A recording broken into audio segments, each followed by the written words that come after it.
The great Larry David once said, "A cigar is relaxing, and when you relax, you are open to more thoughts, and you have time to think." So welcome to the first ever Humidor edition of Cigar City Radio, where we sit down with our guests to enjoy a relaxing cigar and talk music. I'm your host, Jason Solanas, and making the magic happen is Randy Ojeda. I'm not really making the magic happen on this one, to be honest. He makes some magic happen. No, this one's all you, man. This is actually my favorite episode of the podcast because I have nothing to do with it. I'm not in it at all. It's fantastic. This episode was recorded at King Corona Cigars. King Corona Cigars is the oldest cigar cafe in Ybor City. With a variety of more than 50 carefully curated cigars and an equally impressive selection of beers and wines, you can watch Ybor's finest roll by for hours while you relax in the classic Florida lifestyle. You can find them on Facebook and Instagram and on 7th Avenue in the heart of the action. Closing out this week's episode is a new track called Want It All from Chicago producer Nassim Williams. It features Harlem rappers Els and Malay and an impressive feature from the one and only Cameron. We recently offered Nassim Williams a deal through our distribution, and this is the first single to come from that partnership. I've known Nassim a while. He's a smart producer, excellent DJ, and he's going to have some incredible music coming this year. So stay through to the end of this episode to hear Want It All by Nassim Williams, and check out the track on Spotify, Apple Music, and Tidal. Oh, and did I mention it has Cameron on it? Cameron. Man. Jason, what you know about Dipset? Not much. Jason doesn't know anything about Dipset. To learn more about our distribution services, head to cigarcitymanagement.com/distribution. In this episode, I speak with Andy Hastings, music engineer, photographer, multi-instrumentalist, and music aficionado. We discuss his life in music, ranging from learning classical piano to interning at VJ Recording Studio to working in TV production. Believing that music improvisation is the heart of music writing, Andy is a great person to listen to if you're wondering how to kick off a new writing style. So here it is, the first Cigar City Radio Humidor edition, episode 16.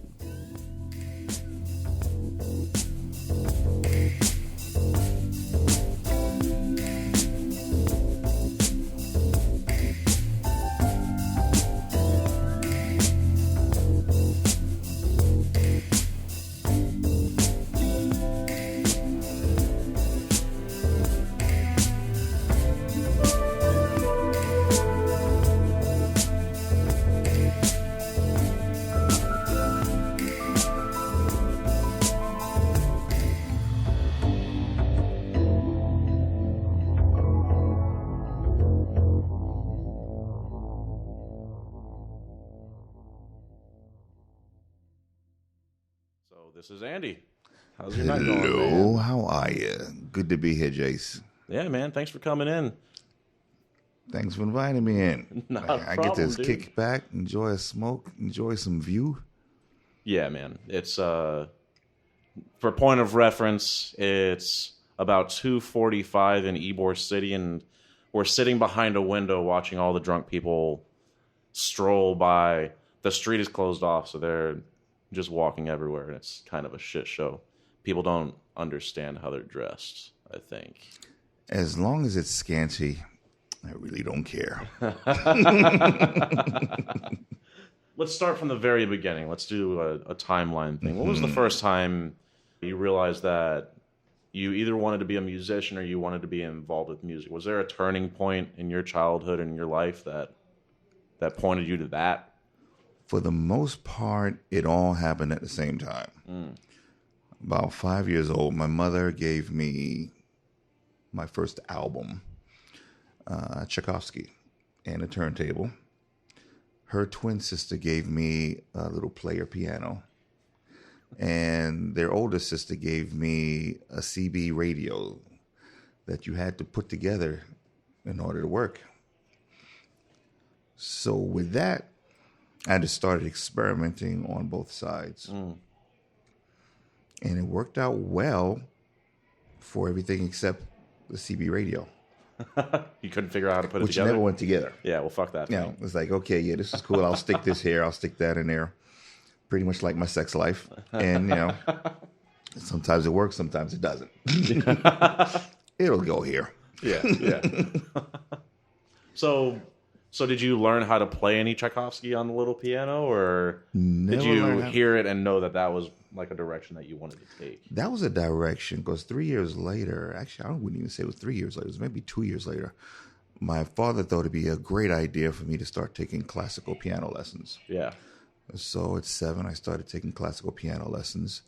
And maybe a year or two after that, I started taking guitar lessons. And it just kind of grew from there. And with the guitar, of course, at 10 years old, everything has to be amplified. Yeah. It doesn't Yeah, of matter course. what it has to be amplified Until your ears bleed. Exactly. Yeah. So this is maybe 1973. The only thing we have is like television. What a good time to learn guitar. Oh, though, dude. yeah. You had a lot. You had Santana, which I think was pretty much at around his peak then. Yeah.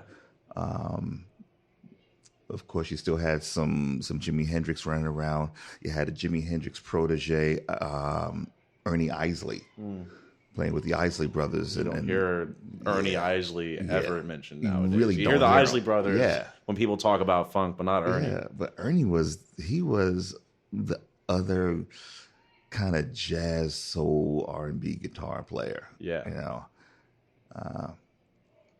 So everything had to be amplified, and I just got into amplification and speakers and amplifiers and got into recording engineering after that. Started cutting class, and instead of hanging out on the street corner, I was hanging out at RCA Records in Manhattan. Hey, man, how could mom be mad? Yeah, but she was. Yeah, well, you could have been like smoking weed or something, like a bad kid. So RCA Records in Manhattan, how'd you get into hanging out there of all places?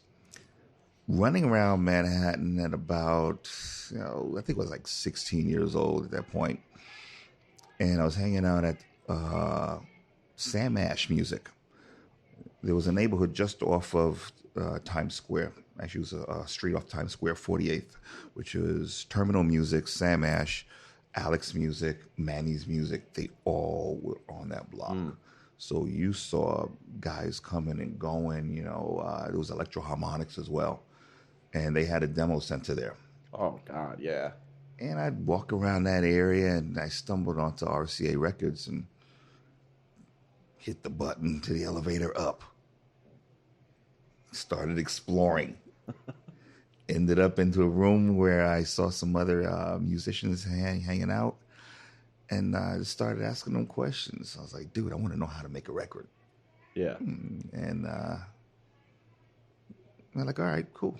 I mean, it was just as simple as that. Yeah, yeah. I mean, it was the 70s, Yeah. so people were much more open to it. Exactly. It wasn't like fingerprint security to get in to hang out with Jay-Z or whatever. They were just totally fine with a kid coming in and learning. Exactly. Were you Especially one of that age? Were you like the only kid that knew about the place, or the only kid that was that interested? Probably a little of both. Yeah. Because you don't walk around Manhattan and see RCA Records and go, okay, yeah, I think I'll go in there. Yeah, yeah. So I walked in. I kind of started becoming somewhat of a fixture until one engineer thought, shouldn't you be in school? And I didn't come up with an answer fast enough. So he said, tell you what, you get out of here, go back to school, and during the summer, you can come by and ask us any question you want and hang out. Like a responsible adult. Yeah. Goddamn responsible adults. Always ruin our childhoods.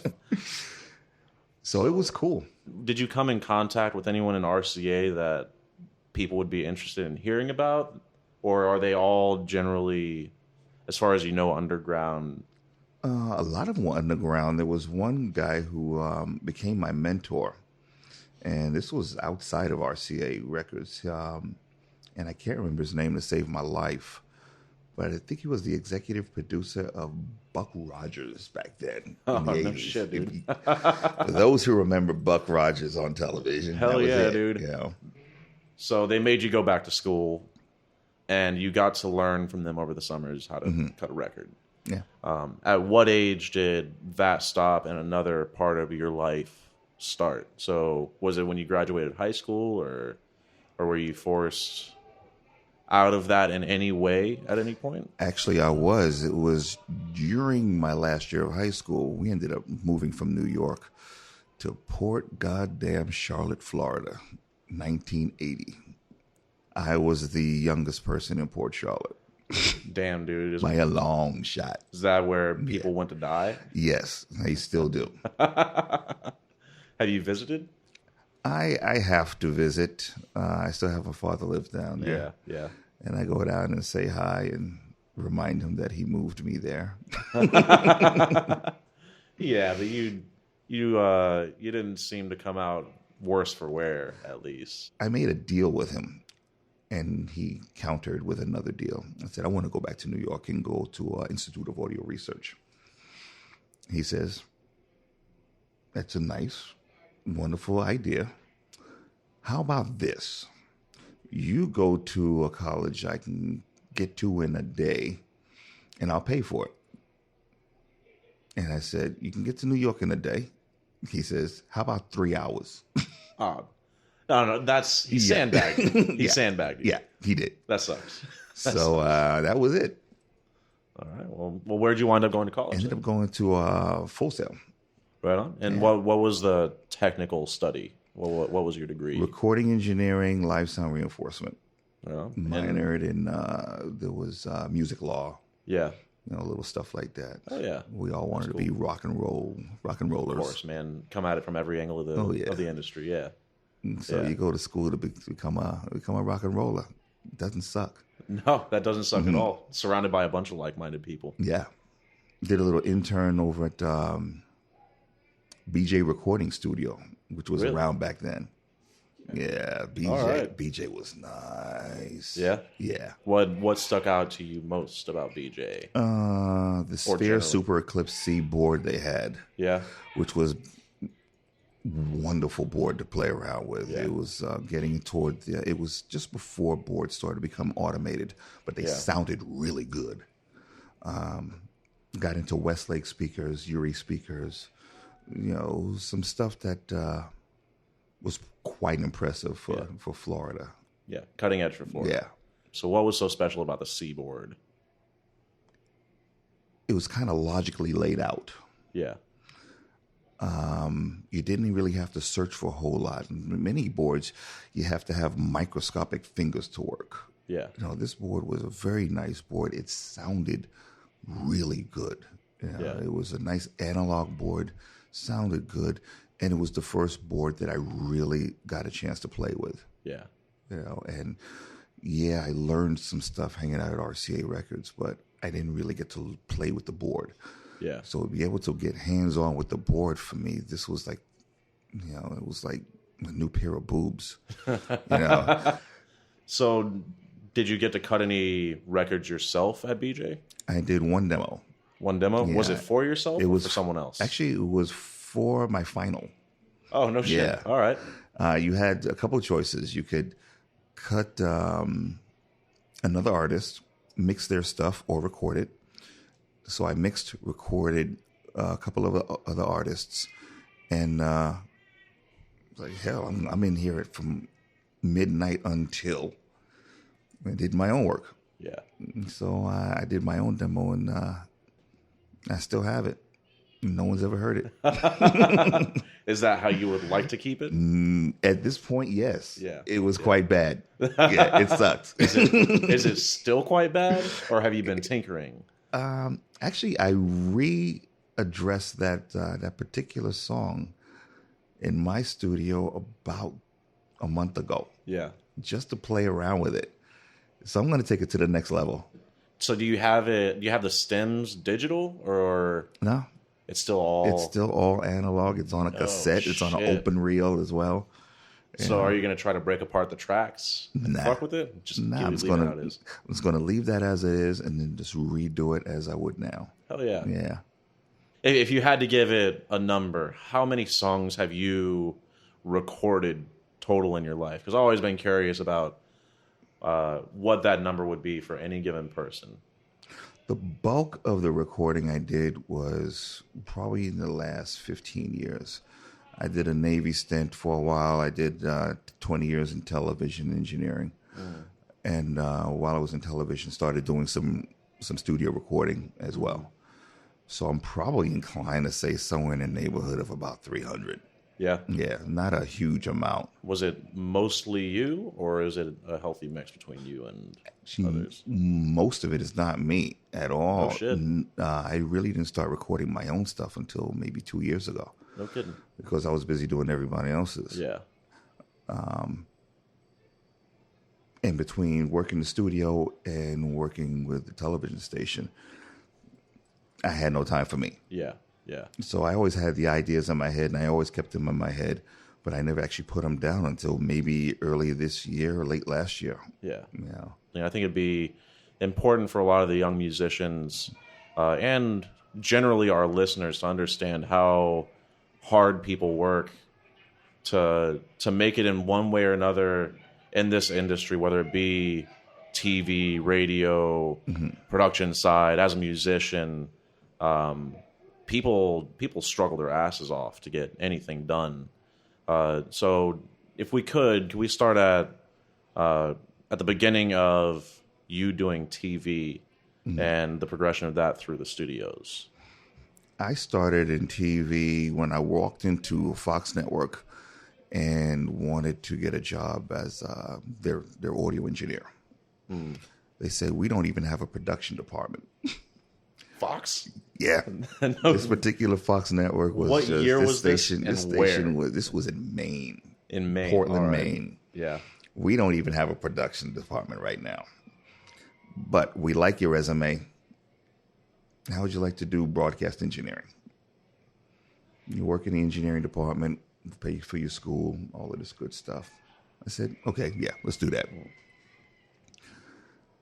And a few years later, they started to develop a production facility. And I came in with them on that and helped to build that out. Then I got an offer at CBS. And I went to CBS station. Like, see ya. Same city or? Same city. Oh, shit. Yep, same market. And they had better toys. They already had their production together. They already had their toys set. Yeah. And I walked into that. And the cool thing about it is within a few years of working there, they made me chief audio engineer. Yeah. Which I was completely cool with. I had a budget. We were doing a live morning news magazine on the weekends, Saturday and Sunday. So I'd get in and we'd have live audio acts, live music acts that would come in and perform. So with my background in recording engineering, I could grab a few mics. I had a budget. I could make it sound like it wasn't recorded with with one mic in the middle of 18 musicians. Yeah, yeah. So it sounded pretty good. And from there, I left Portland and moved to Columbia, South Carolina. You sound a little distinct. Oh, Lord. So what made you do that? A divorce. Oh, no shit. Yeah, I I was never like, knew you were ever married. Let me get the hell out of here before I kill this All bitch. right. Well, I'm glad you got the hell out of there then. Welcome to Tampa where you're peaceful. Yes. So you went to Columbia, South Carolina. Did you go down there with a job proposition already, or did Not you go at all. down there and then... I went down Hunting. there and started hunting.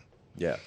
And worked here, worked there. I ended up getting a job at NBC, an affiliate down there. Inside a month, I quit from bed. It sucked. I had already been in television coming up on 8 years at that point. Yeah. I didn't feel that was how a television station should be operated. The equipment was old. It was antiquated. It just wasn't a good fit at all. Yeah. So I left that and kept looking around for a little while and got a job at another Fox network exactly a year after I got there. To the day. It was like April Fool's Day. And proved my worth. And after that, got an opportunity to buy into a recording studio and said, yeah, because I was already doing a lot of freelance work. Yeah. And it was difficult to do in South Carolina, in Columbia, South Carolina, because I had to search for money. was like, okay, dude, you owe me for this. This is the invoice. Come on, pay up. So I was doing some work up there, and the owner of the studio I was working made me the offer, buy in. I said, sure. Started working there during the daytime rather, because I was working at Fox Network at nighttime, 9 to 5. Go home, catch a nap, drive up to Charlotte, North Carolina, work in the studio all day, come back, do the station at night. Yeah. And I did that for a number of years. Yeah. So did you give yourself any weekends, or were you generally just fucking working? Weekends, I got out of Fox 5 a.m. Saturday morning. Yeah. Had a nice sleep, partied Saturday night, partied Sunday, and no studio time on Mondays. Yeah. That was my coma time. And I went into a coma Monday, and I came out of it just in time to go to the station at 9 p.m. Shit. Dude. Yeah. And start the whole train. Start the thing all over again. Yeah. The cool thing about it is that I really didn't do it for very long. I think it was I was at that Fox Network 11 years, and I did it for maybe the last 4 or 5. All right. Yeah. You know? So it didn't completely tear you up. completely tear me up. Yeah, yeah.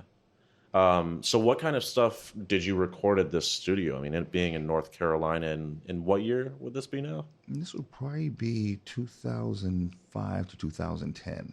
2005 to 2010? Actually, 2004, 2009. So what kind of music were you recording, and what kind of music was coming out of that specific area at the time? Surprisingly, a lot of Boz Scaggs, Toto type of stuff. No shit. It was really cool. We had kind of like a little niche set up with those musicians. And some guys would come in from even out of the country and do some remixes there. So while I was there doing that, I was getting experience with electronic music as well, and a lot of the EDM guys will come in and start to do their work. Yeah, and I kind of just gravitated toward that as well. Yeah, and that, I mean, between 2005 and 2010 would be like the genesis of what is considered modern EDM as opposed to techno, right? Right. So, were there any musicians that stood out to you that never quite broke through?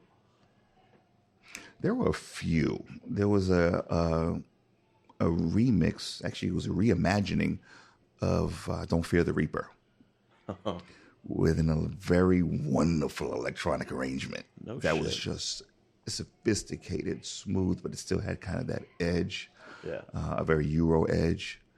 And I can't remember the name of the group to save my life, but that was a very good cover. Well, I'll find it and I'll plug it at the end of this.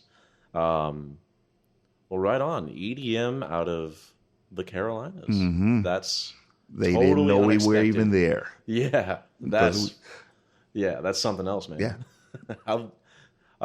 So was that what the studio was geared towards, or was it geared more towards recording production? It was more geared toward recording production because we had a wonderful Neve board, Flying V, that was analog. Everything else was handled digitally. So we had a wonderful hybrid sound, handled analog, mixed and edited digitally. Yeah. It was wonderful. Yeah. You know, the sine wave was kept intact. Yeah. But we allowed for another studio to be primarily electronic music production. And it worked quite well. Yeah. Right on. So what software were you using at that time for electronic music production? It was Pro Tools. Pro Tools? Yeah. No shit. I don't hear about people using Pro Tools for EDM. We were like, screw it, man. We can make this work. Yeah. So we did. You can make anything work in Pro Tools, absolutely, but it's not as easy as some of the other programs. You know, by the time some of the other programs came around, we were being offered the opportunity to sell. Yeah. And we took it. Yeah. And I left Fox. We sold the studio, and I moved to Tampa. What year was that? That was 2010. No shit. Yeah.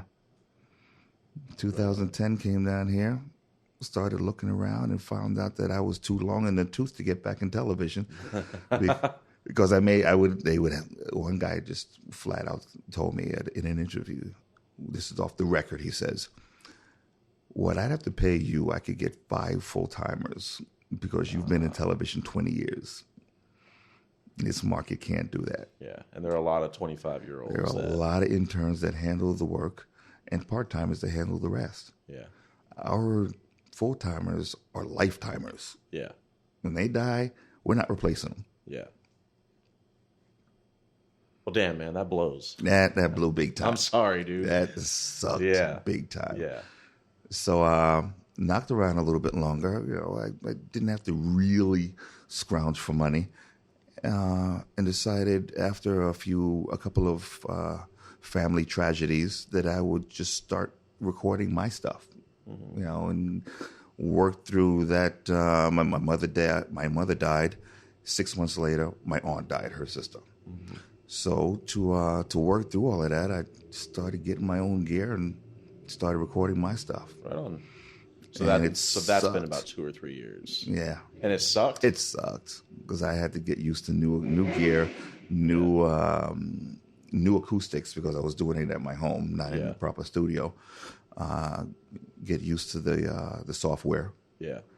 So it was relearning much of what I'd already learned. And I would wake up Saturday mornings and go down to Sam Ash and Guitar Center and learn digital music production from kids that were like 20 years old. No shit. You know, and they're approaching this like it's PlayStation. Yeah, exactly. I was going to say a fucking video game.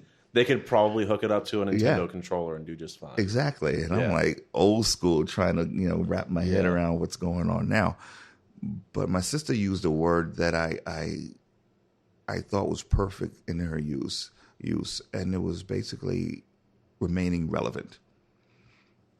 Simple. And a lot of people in my age group, they don't remain relevant. Yeah. It's all old school or nothing. And you can't grow that way. Yeah. Yeah. You get locked into how it was done, and you get locked into, man, back in the day we used to do it like this. That's why you said used to. Exactly. Yeah. These aren't those days. Yeah. A lot of my friends and family members, the music they're so enamored with was over 40 years ago. Yeah. Come on. Yeah. Let's move up a little bit. So is speaking on music changing not only on the production end, is there a modern artist that you're particularly fond of? Modern as in somewhat new. Mm-hmm. Like, I know you love Al Di Meola and all of those. I don't know if I'd say he's new, but I love the guitar work of Andy Timmons. Andy Timmons? Yeah. This guy absolutely throws down. And the song Cry For You is probably the song he's most known for. Yeah. On the electronic side, there are groups that come and go. Everyone changes their name, quite often. Z, the new Tiesto stuff I kind of like. Of course, Paul Oakenfold's always doing great stuff. Yeah, of course. Yeah. But there's so many that are not the type of electronic music that's really a full-on composition. Yeah, people are putting thought into their music instead of making people fucking do Molly and pump a fist. Exactly. Yeah. And the virtual instruments are becoming so good that if you record them correctly, if you have a sense of how a violin should sound, it makes it easy for you to replicate that in electronic music. And a lot of guys are using violin sounds. And even my stuff, I'm using violins and cello sounds that, unless you were there, you wouldn't know it wasn't actual. It was virtual. Yeah.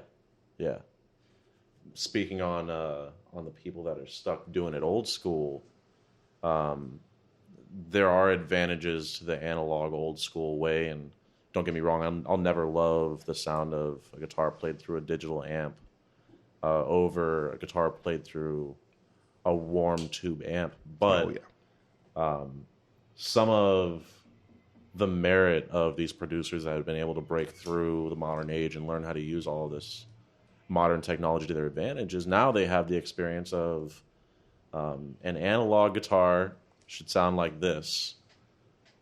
I can make any digital guitar sound like this because I know what the fuck it's supposed to sound like. Or if I wanted to sound like an analog guitar that's run through X, Y, and Z, I can make that happen. Yeah. I've seen a few producers be able to do stuff like that. And it's absolutely mind-blowing. And the value to me in that is these 25-year-olds have no fucking idea how to do it because their ear isn't trained to the instrument. It's trained to your 1, 2, 3, 4s. It's trained to your scaling and everything like that. So they're musically competent, but they're not tonally competent. They don't really understand music and sound. There are a couple guys out now, 2 cellos, for example. Oh, yeah. Those guys are absolutely badass. Yeah. They understand music and they understand sound. We're kind of disconnected from the sine wave. And that's kind of a bad thing because a lot of people don't understand the sine wave. They don't understand how the environment affects the sound wave. So to get Guitar Rig, for example, and come up with a great patch, I'm going to work this patch. Get a real tube amplifier and at least play around with it a little bit. Yeah. You know, turn it up and make sure your parents aren't home. Yeah, man. Crank it. Crank Seriously, that bad boy crank it. up and just enjoy what a real tone sounds like. Yeah. And that will help you so much in your recording production and in your ear that you'll start to record differently. And you'll start to play differently. And you'll be able to understand what it's like to break off that string to hit a harmonic and what it could really do. Yeah. Yeah. Yeah. What does it sound like when someone makes a mistake, and why is that good? Yeah. Yeah. I mean, Hendrix used to make a lot of mistakes. Nobody knew it but you him? never knew Exactly. it. You never knew it. That's the most valuable advice I ever got from anyone. Someone I consider a guitar mentor, even though he never really sat down and taught me anything. I went into the studio one day and complained and griped about making a mistake on stage and how someone had reacted to it.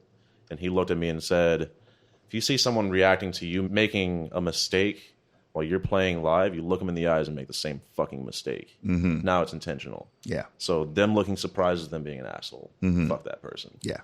And that's damn right, dude. Nothing to me has sounded better than coming of age and understanding what music should sound like and understanding that a mistake is still improvisation. Yeah. That you can go into Logic and Pro Tools and Ableton and fix all of your mistakes and make your music sound totally polished, but you're never going to get another Hendrix out of that. No. And until a lot of these young musicians that are coming up understand that, we're going to be pretty stagnant in what we hear on the radio. Even more so. Yeah, absolutely. Increasingly. It's gotten pretty boring. Yeah, it's gotten so homogenized now. I can't listen. It's almost not worth listening to. So if you had to give a state of the union for the music industry as it is now, for what you listen to, it doesn't have to be as a whole, for what you listen to, what are the pros and the cons of what's happening right now? The pros are the technology. We have wonderful technology that can take you to the next level musically. Don't pigeonhole. Don't trend. Yeah. Create music. Just create something. Yeah. Don't listen to something else and say, well, I want to do that. Just sit there with your guitar, sit there with your drum, sit there with your instrument, play with your instrument. It's good to play with your instrument. I play with my instrument often. Daily. At least 3 times a day. Exactly. It's important to play with your Play instrument. with your instrument. Stop trying to be the next American Idol. Yeah. Be you. Be you. Nothing's better than an original artist. One of the things I love about a group, Alabama, was the Alabama Shakes, I think Hell it is. yeah, dude. These guys throw down. They throw down. They throw it out, and they are true about it. Yeah. Yeah. Everything is from the heart. I mean, what's her name? Brittany, I think, is the lead singer. It's funny to watch her. I mean, yeah, the faces are ridiculous, but it's from the heart. Yeah. It's all true. It's from the heart. Yeah. And we really don't have a lot of artists anymore who are inclined to do things from the heart. Yeah. It's all creating beats, It's all creating hooks. It's all, everyone wants to just throw something out there. And R&B has suffered. Soul has suffered. Yeah. Jazz used to be one of the last bastions of true creativity because that's what it was all about. It was about improvisation. You never played the song twice the same way. Yeah. Good luck finding a lot of good jazz players now, especially the new ones. That can properly improvise. Yeah. There's still your Stanley Clark. There's still Al Di Meola. There's still Pat Metheny. There's still Brian Bromberg. Excellent bass player. Yeah, but I mean, you're using that word. There's still not now. There's there is now. I really can't tell you now somebody that I'm listening to, and I was going, this guy is really the next. He's giving honor to these genres. Yeah, it's hard to find. Yeah, it's absolutely hard to find. But on that token, it may be hard to find people that are playing what could be considered the finer genres like jazz or softer blues or what a lot of people consider cocktail lounge music. But you do have bands like the Alabama Shakes. Yeah. So different genres are picking up where the ones that were traditionally churning out all the most talented musicians and turning it out themselves. Yeah. And honestly, I like the way they're doing it because for the longest time, the artists had to be not only the best artists, they had to be the most beautiful artists. And I think that the lead singer from the Alabama Shakes is beautiful, but she sure as hell isn't traditionally beautiful. No. And it's really refreshing to see someone that can make it based on their talent and everything else is less important. Because when I listen to a record, am I looking at, I don't know, Lady Gaga's body or anything like that? Hell no, that doesn't matter to me. All I want is good composition. Yeah. Give me some good music. Yeah, man. Have you had a chance to listen to any of the bands like Churches, Caribou, Bon Iver? Bon Iver a little bit, yeah. Yeah, I like Bon Iver. Yeah. He's definitely doing the composition thing. His new album, 22 A Million, is a total turnaround from anything he's done. It opens up with a song that's traditional for him in that there's a lot of chorus effect in the vocals and stuff like that, but it sounds like he's taken a volume knob and attached it to a balance knob and just fucked with it the whole time. So it's very produced and you can tell, but it's incredibly original. So there are people doing shit like that. Churches, I strongly recommend if you're into composition, but you're going to run into the problem of things being so perfectly produced that you can't find a flaw. But in a way, it's refreshing. If I'm sitting back drinking a whiskey and just listening to music and I want to relax, there's something to be said for knowing what's coming next. Yeah. Which I wish I could say about the music industry as a whole. There's a jazz group, the Rippingtons. And when you listen to them, they are so very produced to the point, just like you just said, which it's absolute perfection. Yeah. Every note is exactly where it should be. Every beat is exactly where it should be. And I like that. But what I miss is human clock. Yeah. The human error. Yeah. That kind of almost like you don't know what's going to happen next. Somebody may do something and then somebody else covers what they're doing. Yeah, exactly. The real musician interaction. That you may get on a stage, but you're not getting it in the studio. Yeah, absolutely. A lot of people are going to say, well, it's studio. You can't get it perfect. Yeah. But there's a lot to be said for just letting it fly. So here's your fade out. Want It All by Nasim Williams featuring Els, Malay, and Cameron.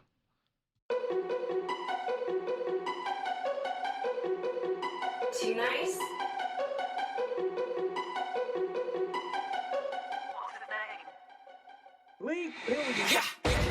Crime beats. Told that chopper so my shirt long like Kanye's. Still a savage, keep that 40 with a long leg. Way spinning, keep my shit with a 10 fade. I've been through hell and back. The type to blow some money, bring it back. All of 1 sack to get you niggas going for a rack. Probably less than that. I'm sitting at the table full of drugs. Catch me on Lennox, politicking with some blood. I want it all. Heard y'all wanted me to fail. Wanted me stuck in them jails. But I proceed to get it. Too much action, I live it. Millie making some moves. G's fucking with bitches. Kicked me right out the cell. Now it's back to the kitchen. Had to start from a plan. Put it into a vision. Fell in love with this money. And these freak ass women. Phone whip with some speed. Whole truck with a Hemi. So I roll on you niggas. Swerve on you niggas. Shout out to the haters. Know we hurting all y'all niggas. Killing competition. Picking hearses for y'all niggas. If I want it, I'ma get it. Your success is inexpensive. I'm back, bitch. I want it all. Ain't no telling what can happen. I swear to God, I'ma get it till I can't, bitch. I want it all. Ain't no telling what can happen. Nigga, fuck the law. I'm about my money, my nigga. Don't move funny, my nigga. Young nigga, stay in your lane. 40, I'm humble, you nigga. From the jungle with killers, where they going guerrilla. I want it all. The kind of power, respect all of the skrilla. You making money, my nigga? Huh, what money, my nigga? You smoking 20s, my nigga. Yeah, you funny, my nigga. If this was school, you be a fool. Yeah, you flunking, my nigga. Pop the trunk, I'm the garbage truck. Dump on you, nigga. And I ain't feeling you niggas. Me, I make millions, my nigga. Not talking music in the lobby of the building, my nigga. And a lot of y'all get it wrong. Till I step to them, then they sing a different song. Can we get along? I'm back, bitch. I want it all. Ain't no telling what can happen. I swear to God, I'ma get it till I can't, bitch. I want it all. Ain't no telling what can happen. Nigga, fuck the law. I'm about my money, my nigga. Don't move funny, my nigga. Young nigga, stay in your lane. 40, I'm humble, you nigga. From the jungle with killers, where they going guerrilla. I want it all. The crown of power. Respect all of the skrilla. We're kind of disconnected from the sine wave.